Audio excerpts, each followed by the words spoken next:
আমার সঙ্গে স্ট্রেট কাট প্রশ্নের মুখোমুখি হচ্ছেন আপনাদের সকলের পরিচিত একজন মানুষ, পরিচিত একটি মুখ বাংলাদেশের রাজনীতিতে, রাজনীতিবিদ না হয়েও যার অনেকখানি প্রভাব রয়েছে বর্তমানে। সাথে রয়েছেন লেখক এবং অ্যাক্টিভিস্ট পিনাকি ভট্টাচার্য।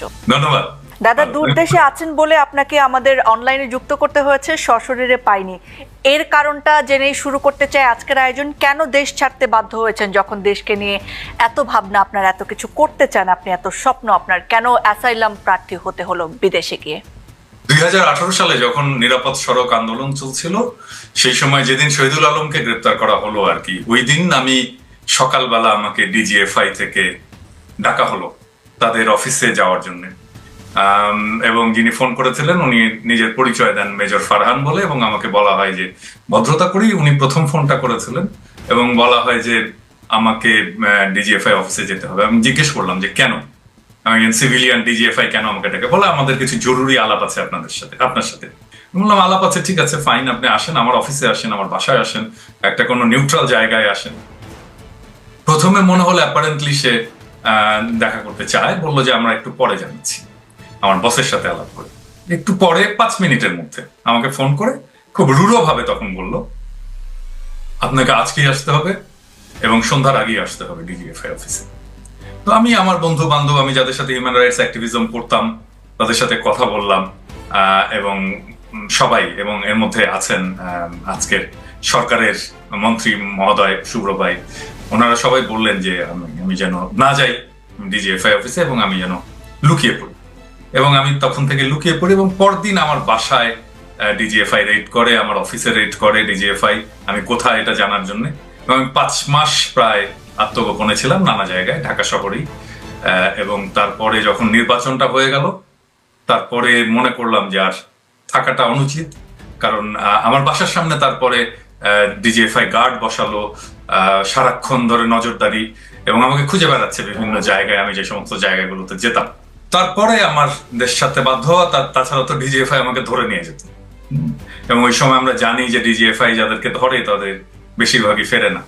তো আমি ওই সময় আসলে যারা গুম হয়েছে তাদের একটা ডকুমেন্টেশন করছিলাম। তো ওই ডকুমেন্টেশনের সময় আমি জানতে পেরেছি যে যারা গুম হয় তাদের একটা বড় অংশকে ডিজিএফআই এইভাবেই ডেকে নিয়ে যায়। একটা ফোন পায় সে সকালবেলা, তারপরে তাকে যেতে বলা হয়, সে যায়, সে ভিকটিম, আর তারপরে কখনোই আর ফিরে আসে না। তো ন্যাচারালি আমিও তখন ভেবেছি যে আমার কপালেও সম্ভবত এটাই ঘটতে যাচ্ছে। সেই জন্যই আত্মগোপনে যাওয়া এবং তারপরে দেশ ছাড়তে বাধ্য হওয়া।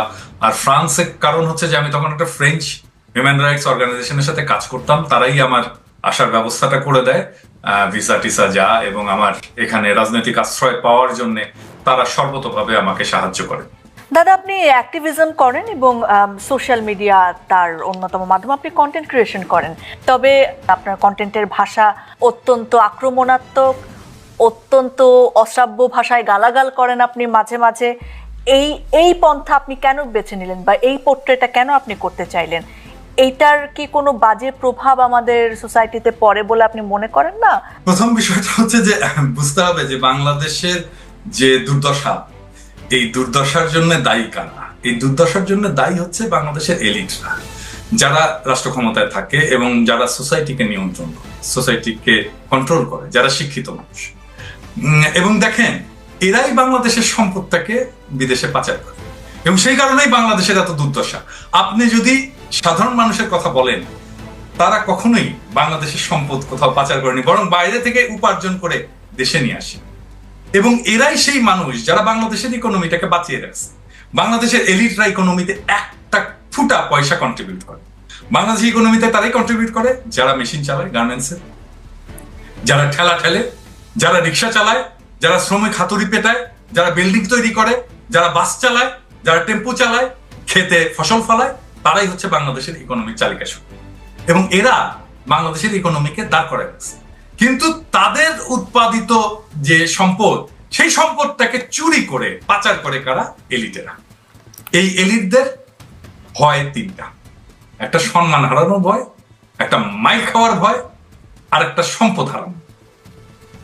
তো আমি তো আর মারতে পারবো না তাদেরকে, তাই তাদেরকে গালি দিই, সম্মান হারানোর ভয়। অ্যাটলিস্ট এই গালির তোড়ে যেন তারা ঠিক থাকে। এই গালির তোড়ে যদি তারা ঠিক থাকে, তাহলে বাংলাদেশকে আমরা কিছুটা সাইজ করতে পারবো। আদারওয়াইজ এরা বাংলাদেশের 18 কোটি মানুষের জীবনকে দাসের জীবন বানায় রাখে, এবং যারা আসলে দাসের জীবন বানায় রাখছে তাদের জন্য তো গালি প্রাপ্য। সমাজে তো বিভেদ আছেই, ধনী গরিবের বিভেদ আছে না? যাদের আছে অনেক সম্পদ এবং যাদের কোনোই সম্পদ নাই তাদের বিভেদ আছে না? তো এই বিভেদটা তো যাদের সম্পদ নাই তারা তো যাদের সম্পদ আছে এবং যারা তাদের সম্পদটাকে লুট করছে তাদের বিরুদ্ধে সেটা ব্যবহার করবেই। এবং এটাই আমার কমিউনিকেট করার রাস্তা, এটাই আমার জনগণের সাথে। মানে আপনি গালিকে নিজের অস্ত্র হিসেবে বেছে নিয়েছেন। এত গালি আপনি কোথায় শিখলেন সেও এক আশ্চর্য। নিশ্চয়ই আপনার কাছে কোনো অভিধান আছে। দাদা, পরের প্রশ্নটাতে যেতে চাচ্ছি আপনাকে, যে জুলাই আগস্ট অভ্যুত্থানের ক্ষেত্রটা প্রস্তুতে যাদের ভূমিকা রয়েছে আপনাকে তাদের মধ্যে একজন মনে করা হয়, এবং এই সময়ে এসে অনেকেই, বিশেষ করে পতিত শক্তি যারা আছেন তারা, পাশাপাশি আরো অনেকে মনে করেন যে এটা একটি আন্তর্জাতিক গেম বা পরিকল্পনার অংশ ছিল এই অভ্যুত্থান, এবং আপনি একজন অ্যাসাইন্ড পারসন সেটাও অনেকে বলে থাকে। এই বিষয়ে আসলে কি বলবেন আপনি? কেউ যদি কোনো প্রমাণ দিতে পারে যে আমাকে কেউ অ্যাসাইন করেছে তাহলে সেই প্রমাণটা তারা হাজির করুক, অনুমান থেকে কথা না বলে। আর আমার এই লড়াইটা তো আজকের না, দীর্ঘ সময়ের লড়াই, প্রায় দশকের বেশি সময়ের লড়াই, এবং এই লড়াইটা তো আমি কনসিস্টেন্টলি চালাই গেছি প্রথম থেকে। এবং আমি শেখ হাসিনা সরকারের উৎখাত চাইছি, আমি ফ্যাসিবাদের বিলোপ চাইছি, এবং এই উৎখাতটা একটা বিপ্লবের মধ্যে দেওয়া হবে। এই বিপ্লবটা তৈরি করার জন্য আমি সারাক্ষণ চেষ্টা চালিয়ে গেছি, জনগণকে উদ্বুদ্ধ করেছি, সংগঠিত করেছি, তাদেরকে সাহস জুগাইছি। তারা যখন হতাশ হয়ে পড়ছে তখন তাদেরকে আশা জুগাইছি।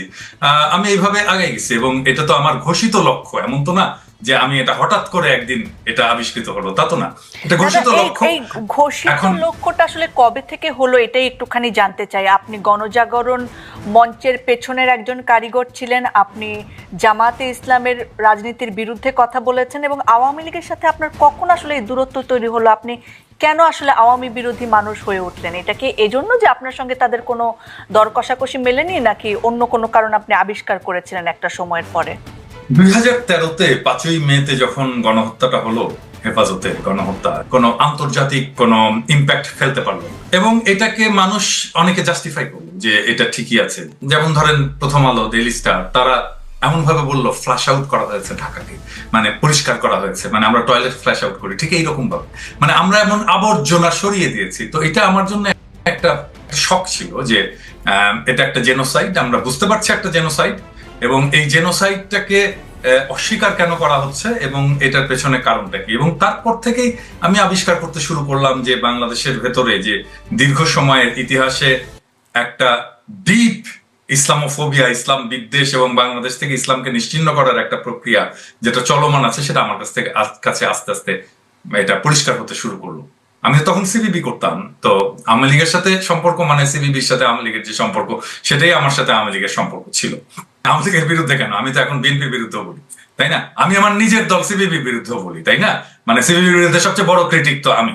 তো এটা না যে আমি এক সময় একজনের সাথে লড়াই সংগ্রাম করেছি এবং সেই জন্য এক সময় আমার রাজনৈতিক এলাই ছিল, সেই জন্য শেষ চিরজীবন আমার রাজনৈতিক এলাই থাকবে। যদি তাই হতো তাহলে বাংলাদেশের জন্ম হতো না, কারণ শেখ মুজিব তো মুসলিম লীগের কর্মী ছিল, তাই না? পাকিস্তান আন্দোলনের নেতা ছিল শেখ মুজিব, ছাত্র নেতা ছিল। তো তাহলে সেই শেখ মুজিব পাকিস্তান ভাঙবে কেন, তাই না? তাহলে তো একই জিনিস হয়ে গেল।